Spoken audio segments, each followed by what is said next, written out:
أستغفر الله وأتوب إليه.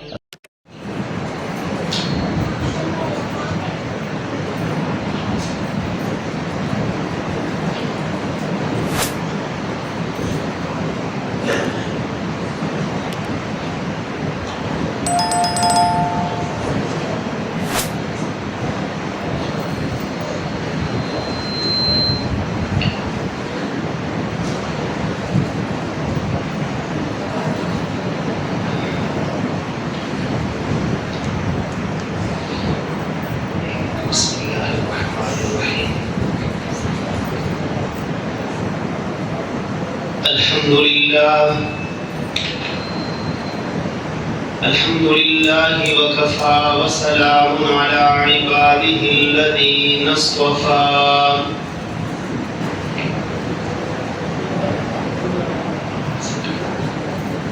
أما بعد فأعوذ بالله من الشيطان الرجيم.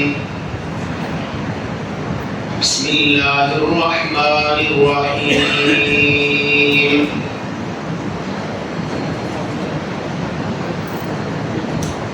أم يحسدون الناس على ما آتاهم الله من فضله. صدق الله العظيم وصدق رسوله النبي الكريم. ونحن على ذلك من الشاهدين والشاكرين والحمد لله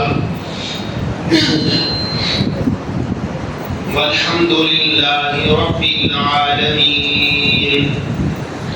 اللهم صل على محمد وعلى آل محمد كما صليت على إبراهيم وعلى آل إبراهيم إنك حميد مجيد. اللهم بارك على محمد وعلى آل محمد كما باركت على إبراهيم وعلى آل إبراهيم إنك حميد مجيد.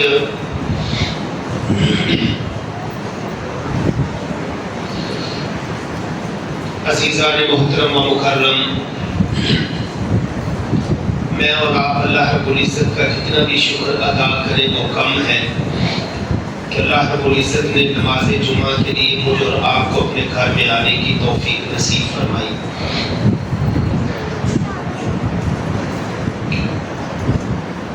نبی اکرم صلی اللہ علیہ وسلم کا ارشاد گرامی ہے. آپ نے فرمایا ابو ہریرہ مجھے اس بات کی بڑی فکر ہے کہ پہلی امتوں میں کچھ بیماریاں ایسی آئیں کہ ان بیماریوں کی وجہ سے لوگوں کو دلوں کے روگ لگ گئے. جب ان کو دلوں کی بیماریاں لگی، ان دلوں کی بیماریوں کی وجہ سے انہوں نے اپنی دنیا کی زندگی کو جہنم بنا لیا.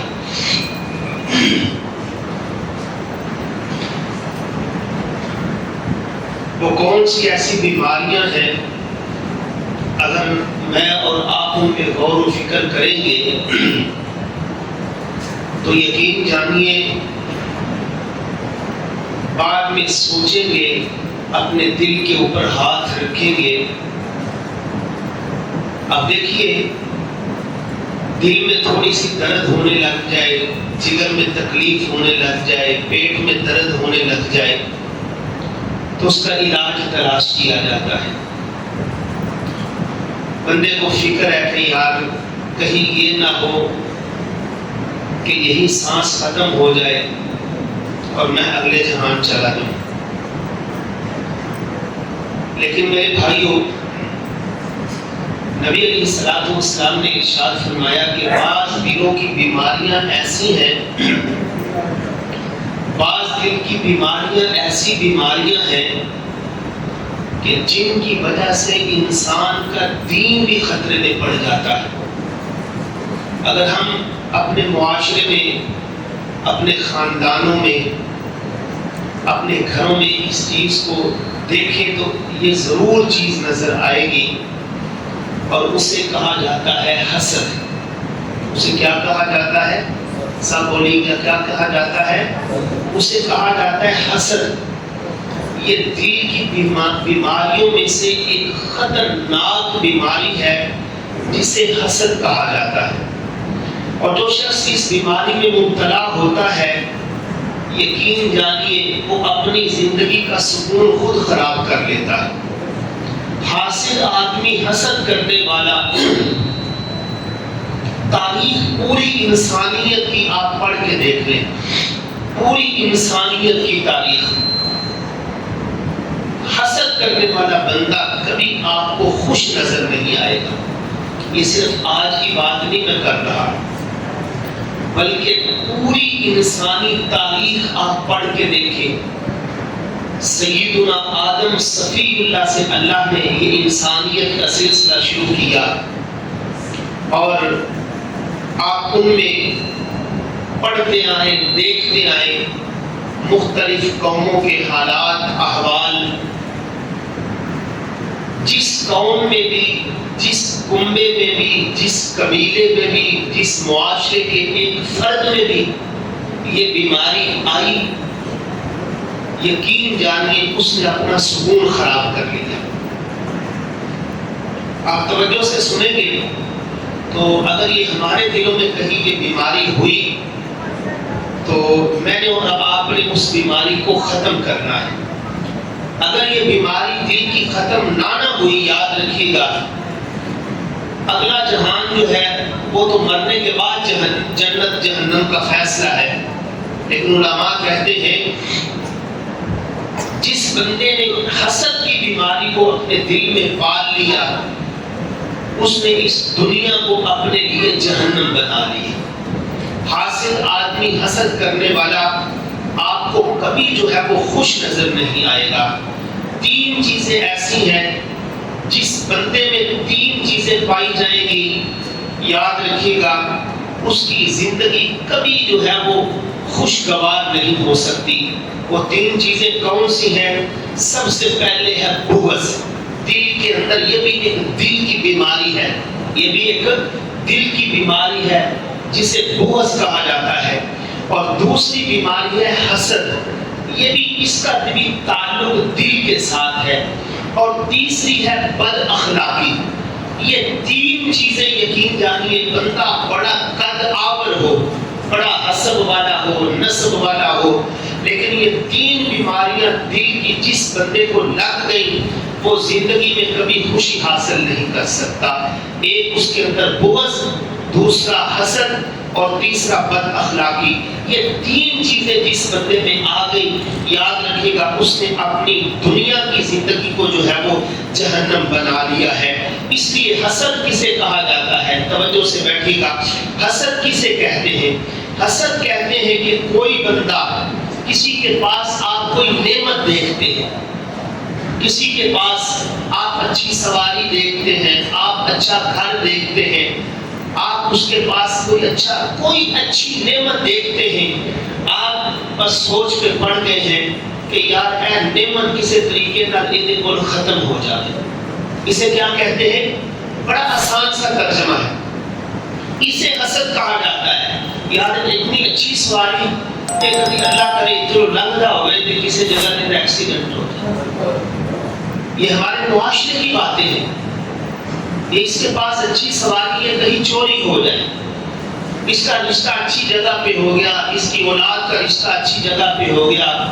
یہ کسی یقین جانیے یہ حسد ایسی بیماری ہے، بعض لوگوں کو دیکھا ہے وہ حسد میں اتنا آگے نکلتے ہیں، وہ تیلیاں لگا کے باتیں کر کے جو ہے وہ میاں بیوی کے درمیان جدائی ڈال دیتے ہیں۔ تو حسد کی آسان سی تعریف یہ ہے کہ جس بندے کے پاس وہ نعمت موجود ہے، دوسرا بندہ کہے کہ یار یہ نعمت اس سے ختم ہو جائے، اس کی ہر چیز جو ہے وہ تباہ و برباد ہو جائے، میرے بھائیو اسے حسد کہا جاتا ہے۔ اب ایمانداری سے بتانا، اگر کسی آدمی کے پاس اچھی سواری ہے، اچھا کاروبار ہے، اس کا رزق اچھا ہے، یہ میرے اختیار میں، آپ کے اختیار میں ہے. اللہ کا قرآن آپ پڑھیں گے نا تو اللہ کا قرآن آپ کو یہ بتائے گا لوگوں سن لو، رزق کا بڑھا دینا یا رزق کا کم کر دینا یہ میں نے کسی انسان کے ہاتھ میں نہیں رکھا. یہ میں نے کسی انسان کے ہاتھ میں نہیں رکھا.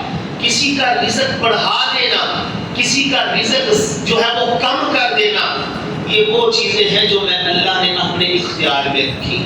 کسی کو زیادہ دے دیا، کسی کو کم دے دیا، یہ تو میری تقسیم ہے.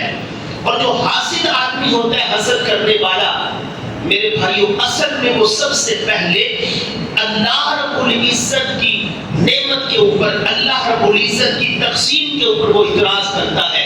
وہ اعلانیہ کہتا ہے کہ اے میرے رب میں تیری تقسیم کے اوپر راضی نہیں، میں تیری تقسیم کے اوپر راضی نہیں ہوں. اب کیا ہے وہ چیز اگر اسے مل جائے، اب دیکھیے وہ چیز اگر اسے میسر آ جائے، اسے مل جائے، اسے نصیب ہو جائے تو کہنا کہ ماشاء اللہ جی، واہ جی واہ، سبحان اللہ، میرا رب کتنے بڑا راضی.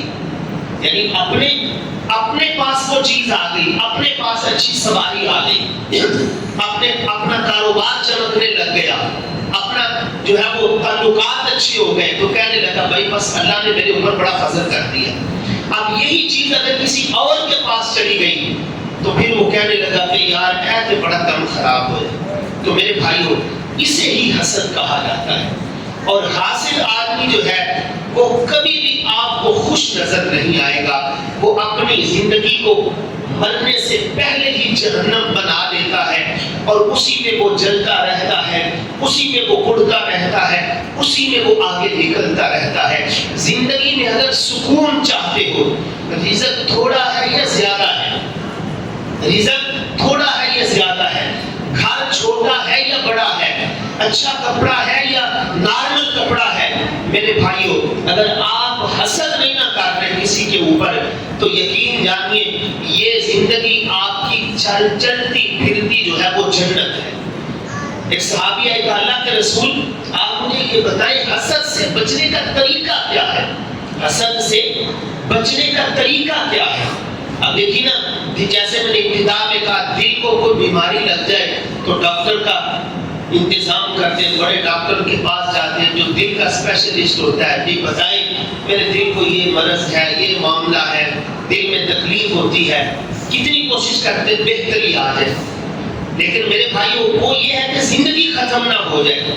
لیکن یہاں حسد کی بیماری کی وجہ سے پوری آخرت خراب ہو رہی ہے، پوری دنیا خراب ہو رہی ہے، انسان کی زندگی کا سکون خراب ہو رہا ہے. اس سے بچنے کے لیے کوئی فکر ہی نہیں.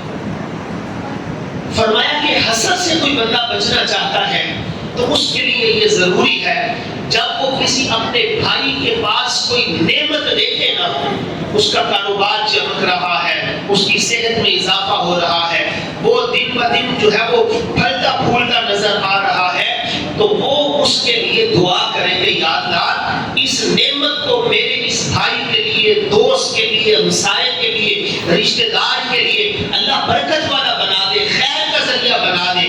اور میرے اللہ وہ بھی تیرے بندے ہیں، تو نے انہیں دیا ہے اور مجھے بھی عطا فرما دے. اب جب یہ چیز دل میں آئے گی تو ظاہری بات ہے اب اس سے دل نرم ہوگا، اس بات سے دل میں محبت پیدا ہوگی. اب اس دل میں کبھی حسد پیدا نہیں ہو سکتا. حسد تو میرے بھائیوں ہمارے معاشرے میں بگاڑ پیدا کر دیا. حسد کی وجہ سے بندہ جو ہے وہ قتل کرنا شروع کر دیتا ہے. حسد کی وجہ سے بندہ جو ہے وہ ایک دوسرے کے اوپر جو ہے وہ تہمت لگانا شروع کر دیتا ہے. اس لیے تو رسول اللہ صلی اللہ علیہ وسلم نے ارشاد فرمایا لوگوں سن لو، اگر تم میں سے میں اور آپ غور و فکر کریں ہمارے پاس نیکیاں کتنی ہیں، کتنی نیکیاں یاد ہمارے پاس، ہماری نیکیاں کتنی ہوتی ہیں، ان میں ریاکاری ہوتی ہے، اخلاص ہوتے ہی نہیں ہے. رب کی رضا کے لیے کی ہوئی چند نیکیاں ہمارے پاس ہوتی ہیں جن میں مقصد یہ ہوتا ہے کہ میرا رب مجھ سے راضی ہو جائے. وہ ہمارے پاس کتنی ہے؟ رسول اللہ صلی اللہ علیہ وسلم نے فرمایا میں تمہیں نصیحت کر رہا ہوں اس بات کی، تمہیں سمجھا رہا ہوں، تمہیں خبردار کر رہا ہوں. یہ کون کہہ رہے ہیں؟ یہ امام الانبیاء جناب محمد رسول اللہ صلی اللہ علیہ وسلم فرمایا میں تمہیں خبردار کر رہا ہوں، کہیں ایسا نہ ہو کہ زمین سے لے کے آسمان تک تمہارے نیکیوں کے ڈھیر لگے ہوئے ہوں اور تمہیں پتہ بھی نہیں چلے گا، ایک ایک کر کے تمہاری نیکیاں ساری ختم ہو جائیں گی۔ صحابہ نے کہا اللہ کے رسول کو کیسے ختم ہوں گی؟ فرمایا کہ اور پھر کتنی خوبصورت مثال کے ذریعے حضور نے سمجھایا، فرمایا کہ جس طرح آگ صحابہ آگ لکڑیوں کو کھا جاتی ہے، ایسے جو ہے یہ حسد تمہاری نیکیوں کو کھا جاتا ہے۔ جیسے آگ جتنی مرضی آپ لکڑیاں جمع کر لیں، جب اس میں آگ لگتی ہے وہ سب کچھ ختم ہو جاتا ہے۔ ایسے ہی میرے بھائیوں جو نیکیاں ہیں، یہ حسد جو ہے ساری نیکیوں کو ختم کر کے رکھ دیتا ہے۔ اور میرے بھائیوں حسد یہ ایسا بغض ہے، ایک ایسی بیماری ہے، اللہ کے قرآن نے اس کا تذکرہ بھی کیا۔ پھر بعض دفعہ یقین جانیے ہمارے معاشرے میں بھائی بھائی کے اوپر حسد کرتا ہوا نظر آتا ہے، قرآن حکیم میں بھی موجود ہے۔ حضرت آدم کے دو بیٹے تھے نا، ایک کا نام حابیل تھا اور ایک کا نام قابیل تھا۔ وَاتْلُ عَلَيْهِمْ نَبَأَ ابْنَيْ آدَمَ بِالْحَقِّ إِذْ قَرَّبَا قُرْبَانًا فَتُقُبِّلَ مِنْ أَحَدِهِمَا وَلَمْ يُتَقَبَّلْ مِنَ الْآخَرِ قَالَ لَأَقْتُلَنَّكَ قَالَ إِنَّمَا يَتَقَبَّلُ اللَّهُ مِنَ الْمُتَّقِينَ۔ یہ چھٹا پارہ ہے قرآن حکیم میں، اللہ نے ان دو بھائیوں کا تذکرہ کیا۔ دونوں نے قربانی کی، دونوں نے قربانی کی۔ اب دیکھیے قربانی کا بھی موسم ہے، ہم کسی کی نیت کے اوپر شک نہ کریں۔ اب دیکھو یہ ایڈا بڑا اونٹ لے آتا ہے، اتنی مہنگی قربانی لے آیا ہے، یہ بھی ریاکاری کر رہا ہے۔ بھائی تو نے اس کے دل میں جھانک کے دیکھا ہے؟ میں کون ہوتا ہوں، آپ کون ہوتے ہیں کسی کے دل کی بات کو جاننے والے؟ وہ اس کا اور اس کے رب کا معاملہ ہے۔ تو ہم اس میں بھی حسد کرتے ہیں، یار اتنا مہنگا دمبا لے آتا ہے، 2 لاکھ بھائی اللہ نے اسے دیا ہے، وہ جتنا مرضی مہنگا لے لے، اس کا اور اس کے رب کا معاملہ ہے۔ یہی بیماری آئی تھی ان دو بھائیوں میں، ان میں سے ایک اللہ نے اس کی قربانی کو قبول کر لیا۔ اللہ نے حابیل جس کا نام تھا نا، اللہ نے اس کی قربانی کو قبول کر لیا۔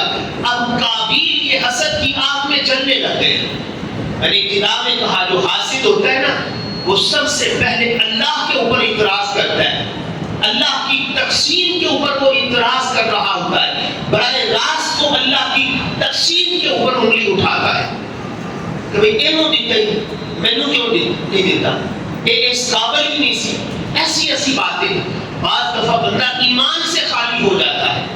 یہ یہود و نصارہ قرآن مجید پڑھے، کیا انہیں رسول اللہ صلی اللہ علیہ وسلم کی صداقت کا نہیں پتا تھا؟ کیا انہیں رسول اللہ صلی اللہ علیہ وسلم کی ختم نبوت کا نہیں پتا تھا؟ یہ تو اہل کتاب تھے، یہود و نصارہ، ان کی کتابوں میں امام الانبیاء جناب محمد رسول اللہ صلی اللہ علیہ وسلم کے تذکرے موجود تھے۔ وہ تو راہب، وہ تو درختوں کے نیچے بیٹھا کرتے تھے۔ ایک راہب درخت کے نیچے بیٹھا ہوا ہے، کسی نے اس سے پوچھا کہ یہاں تو کیوں بیٹھا ہوا ہے؟ کہا میں جس کتاب کو میں نے پڑھا ہے تورات کو، اس میں لکھا ہوا ہے جو آخر الزمان پیغمبر تشریف لائیں گے وہ یہاں سے گزرے، میں ان کی زیارت کے لیے یہاں پہ بیٹھا۔ وہ اپنی کتابوں میں حضور کے تذکرے پڑھ چکے تھے، لیکن انہیں کس چیز نے ان کی مت مار دی؟ میرے بھائیوں کو حسد تھا۔ جو حسد تھا وہ علم بھی کام نہ آیا، پھر عقل بھی کام نہ آئی، پھر وہ حسب اور نسب، آباؤ اجداد جو انبیاء تھے، کوئی چیز کام نہ آئی ان کے۔ یہ حسد والی آگ نے ان کو ایمان سے بھی معلوم کر دیا۔ حالانکہ عیسیٰ علیہ السلام نے کیا کہا تھا؟ مبشرا برسول یأتی من بعد اسمہ احمد، میرے بعد جو نبی آئے گا اس کا نام احمد ہوگا صلی اللہ علیہ وسلم۔ موسیٰ علیہ السلام نے تذکرہ کیا، عیسیٰ علیہ السلام نے تذکرہ کیا، تورات، انجیل، زبور، آسمانی کتابوں میں تذکرہ موجود ہے امام الانبیاء صلی اللہ علیہ وسلم کا، لیکن کیا سر پکڑ کر بیٹھ گئے کہ یہ نبوت جو ہے، یہ بنی اسرائیل جو ہے، یہ کیوں اس طرف گمراہ ہوئی؟ ان کو حسد والی بیماری کھا گئی، کہ یہ جو نبوت ہے یہ بنو اسحاق سے بنو اسماعیل کی طرف کیوں چلی گئی؟ یہ تو میرے اللہ کا نظام ہے، یہ تو میرے اللہ کا کرنا تھا، وہ میرے اللہ نے اس چیز کو اس طرف منتقل کیا، وہ اسی چیز کو لے کے بیٹھے اور محمد کریم صلی اللہ علیہ وسلم کی نبوت کا بھی انکار کر دیا اور ان کے سینے ایمان سے خالی رہے، وہ جہنم کا والد بن گئے۔ انہوں نے کہا کہ بھائی موسیٰ کے بعد تو کسی چیز کی ضرورت ہی نہیں رہی ہے، موسیٰ کے بعد کسی چیز کی ضرورت نہیں ہے، تورات انجیل کے بعد کسی اور کتاب کی ضرورت ہی نہیں ہے۔ انہیں حسد کھا گیا۔ تو اس لیے یاد رکھیے گا، حسد جو ہے یہ بعض دفعہ بندے کو ایمان سے بھی خالی کر دیتا۔ اور پھر ابو جہل نے کیا کہا تھا؟ ہم تو کہتے ہیں یار وہ زمانہ جاہلیت ختم ہو گیا، سارا کچھ ختم ہو گیا۔ آج ہمارے اندر بھی یہ بیماریاں ہیں، کہیں قومیت کا تصور جو ہے وہ تعصب ہے، کسی جگہ پہ مال کا تعصب ہے، کسی جگہ پہ تعلقات کا تعصب ہے، یہ ہمارے اندر ساری چیزیں پائی جاتی ہیں۔ پھر ہم کہتے ہیں یار یہ تو ہندوانہ رسم ہے۔ میں نے اور آپ نے اس نبی کا کلمہ پڑھا ہے، کبھی اس کی سیرت کو پڑھ کے دیکھو یار، کبھی ان کی سیرت کو پڑھ کے دیکھو۔ انہوں نے تو غلاموں کو اپنے سینے سے لگا لیا، بیگانوں کو اپنے سینے سے لگا لیا۔ عرب میں کسی غلام کی کوئی حیثیت نہ ہوتی۔ تصور کریں، پاؤں میں پہننے کے لیے جوتا نہیں ہے، جسم کے اوپر پورا لباس بھی نہیں ہے۔ غلام مالک نے کہہ دیا سارا دن تو نے دھوپ میں کھڑے رہنا، سارا دن دھوپ میں کھڑا ہے، جہاں پہ کھڑا کر دیا، غلام کی کوئی حیثیت نہ تھی۔ اب یہی حسد ان لوگوں کے دلوں میں آ گیا کہ آج محمد کریم کو صرف بلال نظر آیا ہے، جسے کہا جاتا بلال کھڑے ہو کے آج اللہ اکبر کی صدائے بلند کر۔ آج اذان والا نغمہ اگر کوئی بلند کرے گا تو وہ بلال کرے گا۔ اور ادھر یہ ابو جہل کے غلام کہنے لگے ٹھیک ہے ہمارا بھتیجا بڑا سچا ہے، سچوں کا سردار ہے، لیکن اگر نبوت والا کوئی معاملہ تھا، یہ تو وہ لوگ ہیں جو بکریاں چرانے والے، ان کے پاس نبوت کیسے آ گئی؟ نبوت اگر ملنی تھی تو کوئی بڑا چودھری مکہ کا کوئی رئیس ہوتا، اس کے سر کے اوپر نبوت کا تاج سجایا جاتا۔ اب یہ دیکھیں ان کے اندر حسد کی بیماری آئی نہ، حسد کی بیماری کی وجہ سے ان کے سینے ایمان سے خالی ہو گئے، ایمان کی طرف نہ وہ آ سکے۔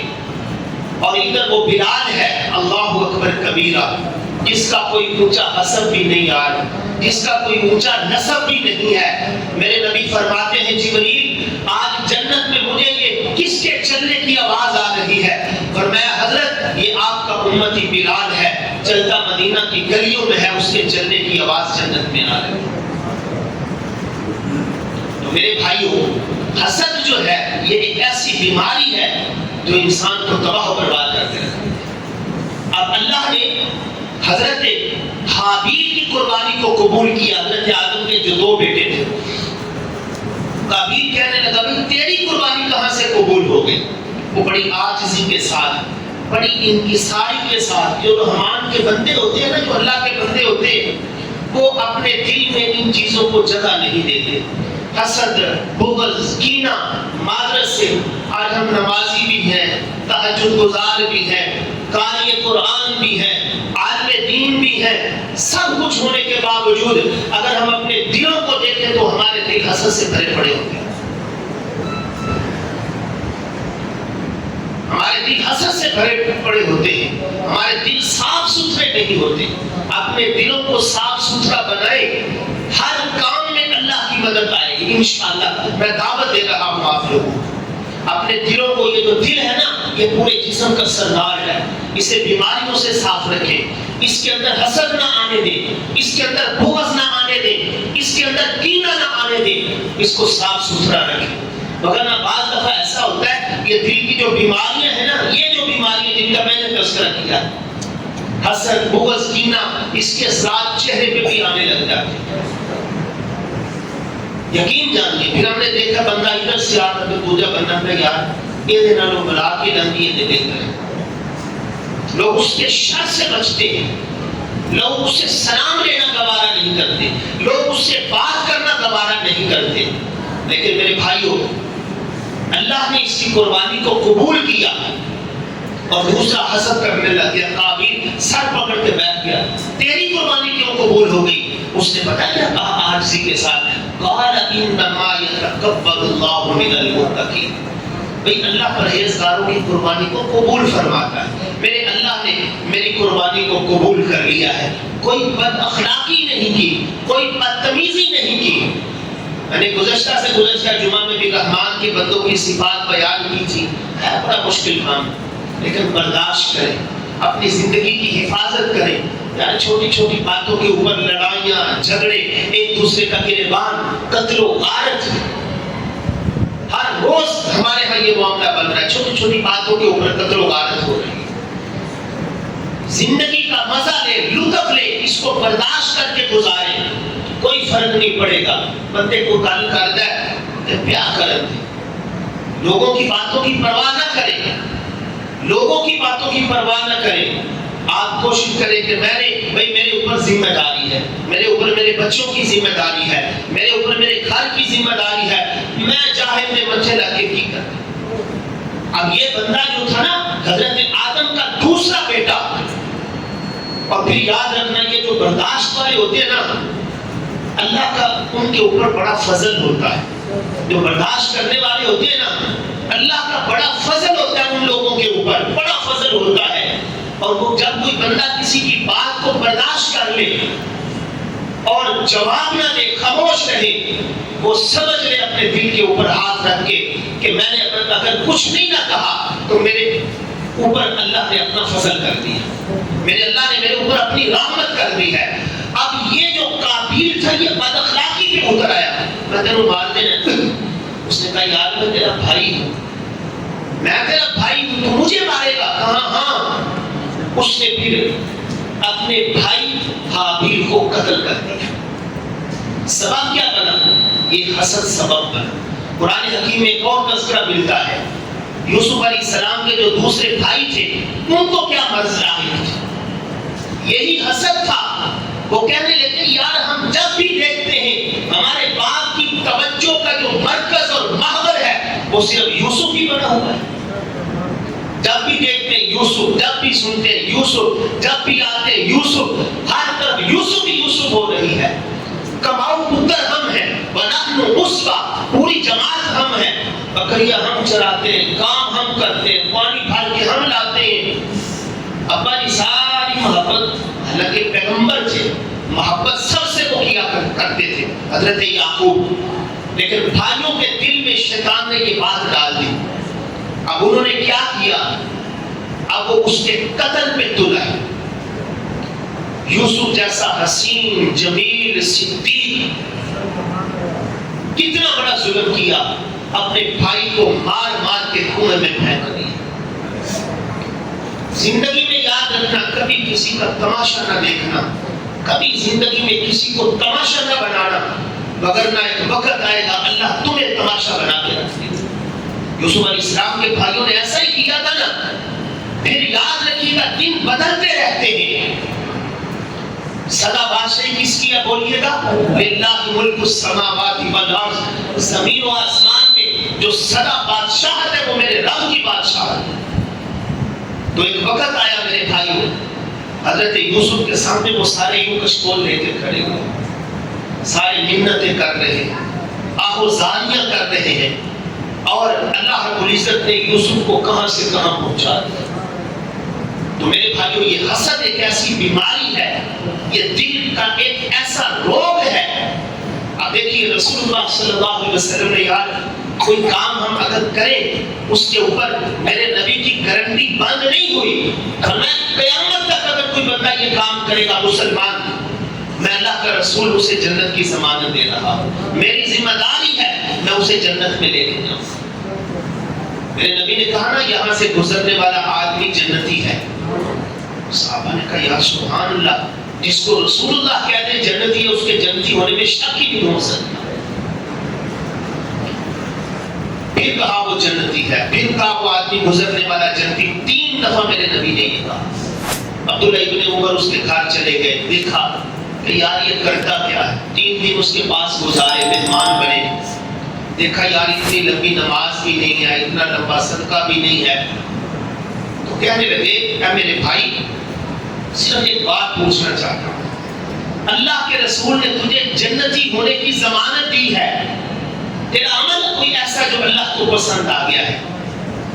جب ابن عمر جانے لگے تو اس نے کہا ابن عمر میرے بھائی ادھر آؤ، اور تو مجھے کوئی بات یاد نہیں ہے، صرف اتنی بات ہے، میرے دل میں کسی مسلمان کے لیے بغض نہیں ہے، میرے دل میں کسی مسلمان کے لیے حسد نہیں ہے، میرے دل میں کسی مسلمان کے لیے کینہ نہیں ہے.